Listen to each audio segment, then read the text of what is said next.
Alright, so, Fancy Pants, one of my favorite series of games of all time. I'll be honest, the only reason I'm making this video is so I have an excuse to play and talk about Fancy Pants for like 15 minutes. A while back, I made some videos on the new Super Mario Bros. Games and tested if you can beat them without killing any enemies. Now, those were all fun and good, but what if you tried the same thing with an entire franchise? That is what I've spent the past couple days doing. First of all, a couple clarifications. Boss enemies do not count. This includes the Penguin in World 1, the Rabbit in World 2, the Pirate in World 3, the 3 bosses of Super, and the Pencil from the World 1 remix. Second of all, we will not be seeing a total kill count of 0 in this video. There are lots of places where we have to kill enemies in order to progress, especially in World 3 and Super. Second of all, TFPA for console and mobile platforms is not included, as it's just a mobile port of Worlds 1, 2, and 3 with some more stuff added. Same goes for the Classic Pack, all pre-releases, and the World 4 Flash games, as those are just ports of Super. In case of confusion, here are all the games I will be playing in this video. Worlds 1, 2, and 3, Super, Fancy Snowboarding, the World 1 Remix, and the World 1 Remaster. Without further ado, let's start. What is the minimum amount of kills required to beat every Fancy Pants game? World 1 is pretty straightforward, but definitely had some interesting moments. For example, in level 1 I had to go up here and then jump off to avoid sliding into 3 spiders. In level 3, this spider tends to glitch out for whatever reason. These birds are pretty fragile, so I had to be careful avoiding them, and that's really it. The boss has no stupid quirks to it, so we can move on to World 2. World 2 is also relatively straightforward. Levels 1 and 2 are simple and straightforward. Level 3 had this spider that I had to either damage boost through or wait for him to get out of the tiny corridor. Level 4 was nice and straightforward. Level 5 had this mouse, which had it not been for damage boosting, I do not know how I would have gone past him. Level 6 was easy, and the boss... holy god, screw this boss.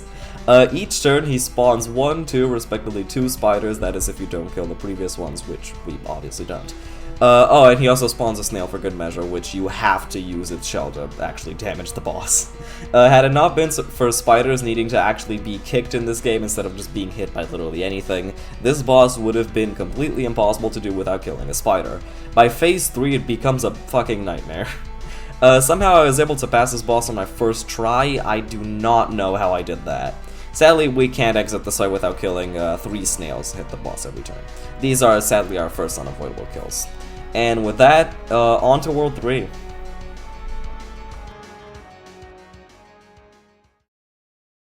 World 3, by comparison, is infinitely worse. The entire first half of the game is entirely unproblematic. This bird in the first level is really annoying, but that's about it. Then we reach this unpenetrable wall of 14 enemies. Normally, we would have to go get the pencil, come back, and brutally obliterate these 14 enemies, but we can do one better. Simply go on the spring, jump off the wall, and hope you have enough distance to pass this pile of enemies. After that, quit to the menu, enter the Pyro Cove, get the pencil, and come back. This is our first enemy skip, and it's a pretty big one. After that, we enter the Piraty Princess ship, which marks the beginning of a series of completely unavoidable kills. We have to get 3 different keys to gain access to the second half of the level, and to do that we need to do 3 combat rooms. These require 3, 7, respectively 11 kills each. There's nothing we can possibly do here, we simply have to accept the 21 casualties and move on. The rest of World 3 is pretty straightforward, except for the infestation. It's pretty hard to actually kill a ninja without using the pencil, that is, but have fun making it past all of them, because if you make even one mistake they will all start to swarm you. The boss requires no enemy kills, letting us move on to Super.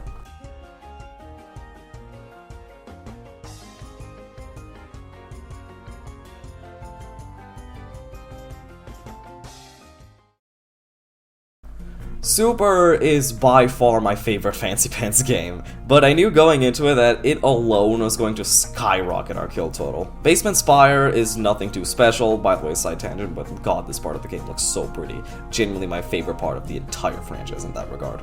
The first problem we encounter, however, is right here in Squiggleville Plains. This barrier only goes away if we kill every enemy it spurts out. There is no way to skip this, and it adds 14 entire kills to our total. Not long after, there's this big blob guy we have to defeat to take down another barrier. Luckily, the little blobs it shoots out can be spared just fine.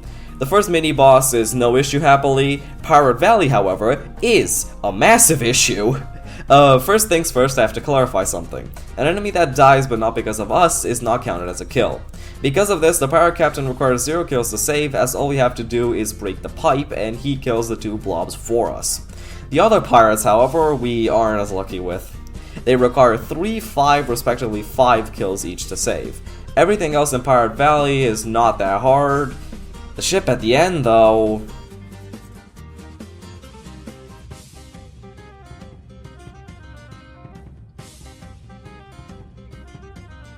yeah.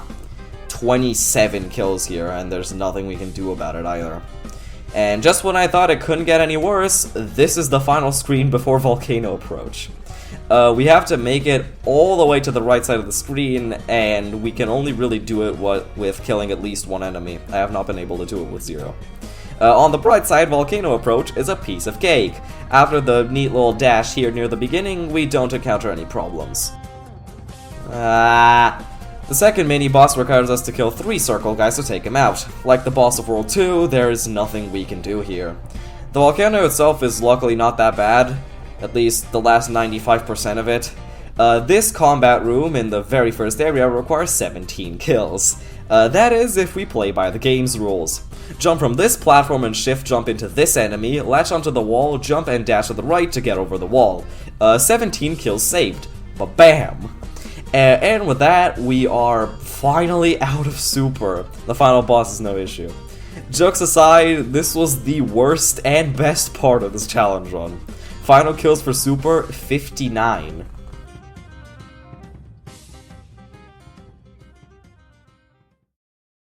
Now that we're past those last 2 games, everything should be smooth sailing. Fancy Snowboarding only has enemies in levels 7 and 12, and those are very easily avoidable.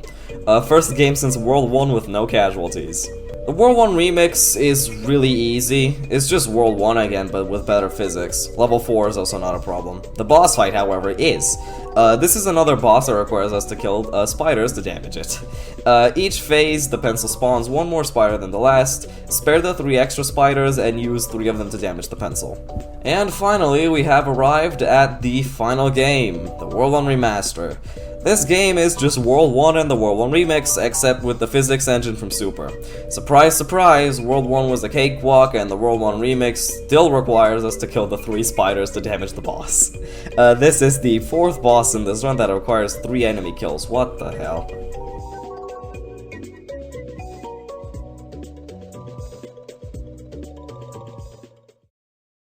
And that is every game finished. The final kill total is 89. 59 coming from Super, 21 from World 3, 3 from World 2, 3 from the World 1 Remix, and 3 from the World 1 Remaster. Sadly, most of these 89 kills are absolutely mandatory. The only game that can possibly have kill saves is Super. It should theoretically be possible to save one of the pirates with only 4 kills instead of 5. The other 2 I think stay at 3 and 5. If anyone watching this video manages to save the second pirate before the pipe shoots out a 5th enemy, please let me know, because that might be the last kill save in the run. And that's all. Thanks for watching. Goodbye.